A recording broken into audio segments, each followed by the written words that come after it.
Max B coming home. Where we at with that? Are you able to get past that? No. Me and these niggas go back like 40 years. Cameron leaving Sirius XM, just got done with the Max B interview. Max B had the NY streets flooded.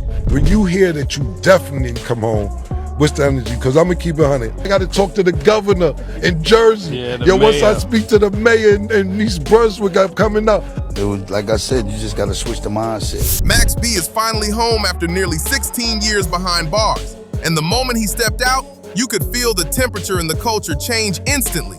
The whole internet lit up. Fans were celebrating. French Montana was celebrating. Harlem was celebrating. But one person who couldn't hide how tight he was about it was Jim Jones. Jim hopped online dropping slick comments, talking about how celebrating people coming home is dumb, even calling Max B a failure. And everyone could see that bitterness dripping off every word. What made it even crazier was how fast people exposed the contradiction. Because wasn't Jim literally throwing celebrations and love when Mel Matrix got released? Caught her up, not looking shit, now we gotta step down. Look at that. Half these niggas broke the king. Folks started pulling up those clips with lightning speed, and the internet roasted him for the double standard. And just when people thought the drama couldn't get any hotter, Max B sat down for a brand new interview with Cameron and Mace. And Cam straight up said that Jim is still scared of Max after all these years. That one comment shook the whole timeline because it sounded like something Cam has been holding in for a long time, and he said it with zero hesitation. So now everybody's asking what's really going on behind the scenes, because the moment Max B touched freedom, Jim Jones reacted like someone pressed an old bruise. And trust, the history between them runs deep, deeper than most people realize. I want you to pass it at some point. You want me to crash out? I definitely don't want you to crash out because I don't want to crash. Max B, also known as Max Bigavelli, is one of those rare artists where the more you look into his story, the more you realize how much he influenced an entire era of New York rap without ever getting the mainstream spotlight he deserved. Her name was Cindy or Mindy, I wasn't sure cause I was tipsy off the river, playing big in the paint. Me green, my dick was a buck, my was the ATM machine. Had the sparkle low in my ear.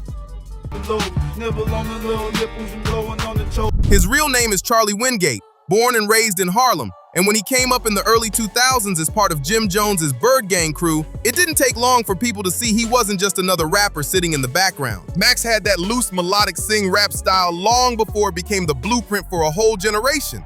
That wavy, vibey Harlem sound rappers started using years later. Max B was already doing it effortlessly. She said, why you do that? I said, I'm sorry, baby. Really not sorry, baby. Why you do that? And every mixtape he dropped became a cult classic. $1 Million Baby, the Public Domain series, Coke Wave with French Montana. Every tape hit the streets like a storm and made people pay attention. Even without mainstream fame, Max B was the rapper that other rappers quietly studied. His creativity, his hooks, his flow, it was all different. It was all original. And it made him one of the most influential underground artists in the city. I ain't gonna lie, Max B really inspired my whole rapping career too. I feel like, not rapping career, but you see the way I'm making melodies. Yeah. He was a big part of that because before I started rapping, I was singing Max B all the time. But at the peak of his momentum, everything came crashing down because of the 2006 robbery case that changed his life forever. It started when Max's ex-girlfriend Gina Conway told him about a guy she met, Alan Plowden, who was moving around with real money.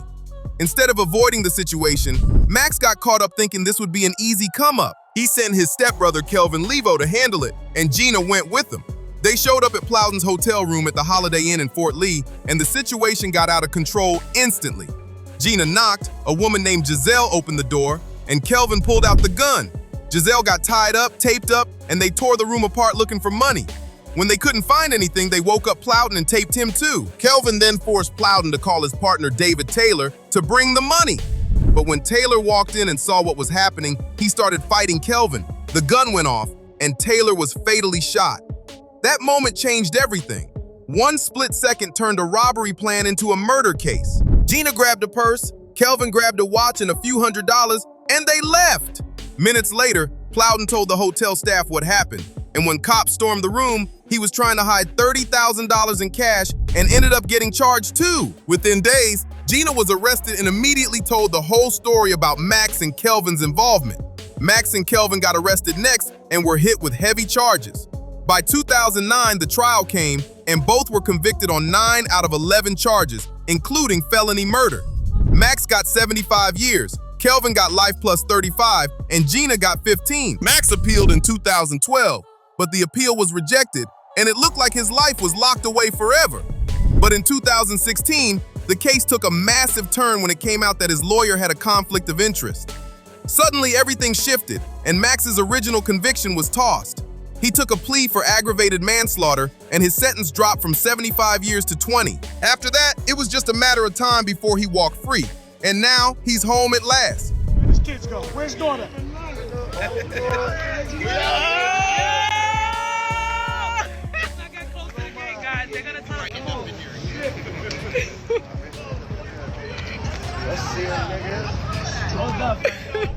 French Montana was right there waiting, holding the camera, hugging him and saying, "My brother really came home on my birthday.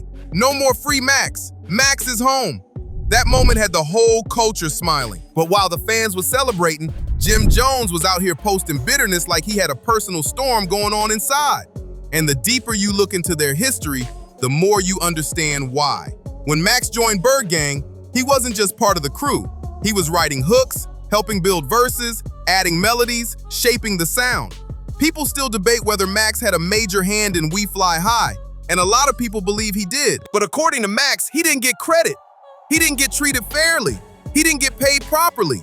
He said Jim was making big money at shows while he was getting paid a couple hundred like a side character. I would never work for that cornball ass again. Me? I'm a boss. I'm not with that. It's never nothing no more. Like, I look like a boss, I feel like a boss, I taste like a boss. Max Bigger Val. Out of here, man. So Jim Jones, compare the names. Look, Max Bigger Val. Jim Jones. God, don't even add up. They're not on my level, man. That kind of disrespect sticks with you, especially when you're the one behind the creativity. Max felt undervalued, underpaid, and overlooked. And eventually, he left Bird Gang completely. After that, he linked with French Montana and started dropping music that took direct shots at Jim, exposing everything he felt behind the scenes. Jim Jones claimed he never tried to hurt Max financially and that he was just using the business methods he was taught by his own mentors. But what Jim didn't mention was the publishing situation. Max sued him for it, and the court ordered Jim to give it back. Cam'ron has spoken on this multiple times and always sided with Max. Cam said Jim has a history of controlling the artists he brings in and taking too much credit for their work. Cam even said he wanted to sign Max early on but didn't see the vision until it was too late and Jim brought Max in under him. Listen, I'm gonna keep it tall. That's kind of how I missed out on Max B. I'm just being straight up honest. And Jim ended up signing him because Jim seen the vision, but because Jim had an outside vision of Max. I grew up with Max. Charlie Rambo, play all day, joking all the time. So when he came to me and said he gonna start rapping, I was like, yo, Charlie, stop playing. His exact words was killer. No, let's get this clicking like Dorothy's heels. Max B, you know he wasn't Max B, his name was Charlie Rambo. He got out of jail, he come up to me. This is word for word. So I'm like, Charlie, what up when you guys say, yo, Flea, I just came home. I say, y'all say you always just come. He say, yo, Flea, you know how to rap now, let's get this clicking like Dorothy's heels. That tension has been simmering for years, and Max never hid his frustration before he went to prison. He went at Jim heavy online back in the day, clowning him, mocking him, making fun of the situation non-stop. Those old videos still float around, and people still bring them up. So when Max touched freedom again and sat down with Cam and Mace, people noticed something instantly. A few things that I'm saying, but you don't know the slander, like when you got locked up, you don't know the slander that I get. Cam, how the you let it go this way? From the same, like, what the how to go, da-da-da-da. I'm like, yo, I ain't see the, yo, I ain't see this nigga be playing niggas in and out of jail all the time, man. I ain't see this shit was gonna happen. Niggas be ready to take my head off about this shit. Yeah, and you ain't a prophet. Yeah. They want you to be a prophet. Yeah, listen, man. And I listen, I'm first tell you, I missed out and I didn't see it because you was too much of my nigga and I didn't see the vision. And sometimes what it is, not even talking about you, because you turned out to be something else. You still got me in though. Oh no, you did everything in your. You was like, look, go see, bro. Yeah, but listen, we boomerang, we here now. We ain't even gonna get into it. I'm just saying, like that's how. Right. Even you acknowledge, like, still, like, damn, I got Jaja, I got this nigga, I got Rev, I got. You know what I'm saying? Yeah. You said, nah. He didn't say a word about Jim, not one. They talked about Harlem, life inside, music, freedom, but no energy went toward Jim at all. But Jim, the moment his name came up in an interview with Mano, you could see the tension hit him instantly. Max B coming home. Where we at with that? Are you able to get past that? No. Now we get past now. We can get past that now. You want to get past it, or you want to dive more into it, or you want me to tweak it? I want you to pass it at some point. You want me to crash out? I definitely don't want you to crash out, because I don't want to crash out. Now, what I want for myself, I want for my brother. I appreciate it. You see what I'm saying? Because there's too much money out here, there's too much life out here, and I like to do the things that I like to do. Ain't nothing feel better than living right now. When Mano asked if Jim could let the past be the past, Jim didn't even blink. He said no. He didn't want to explain it, didn't want to break it down, didn't want to act unbothered. He just said no and moved on. That answer alone told everybody that the pain and bitterness are still alive. People online went wild in the comments. Some said Jim still has emotional scars from how Max used to clown him during the World Star era. Others said Jim is only talking tough now because Max isn't standing right next to him. Some said if Max and Jim were face to face, they would fix everything in a heartbeat. One comment hit hard. Jim is hurt. Max is hurt. Cam hurt Jim too. Everyone feels betrayed, but they all loved each other once, and love doesn't disappear. It just gets buried under pride. And honestly, a lot of people agree with that. The situation is messy, emotional, and layered.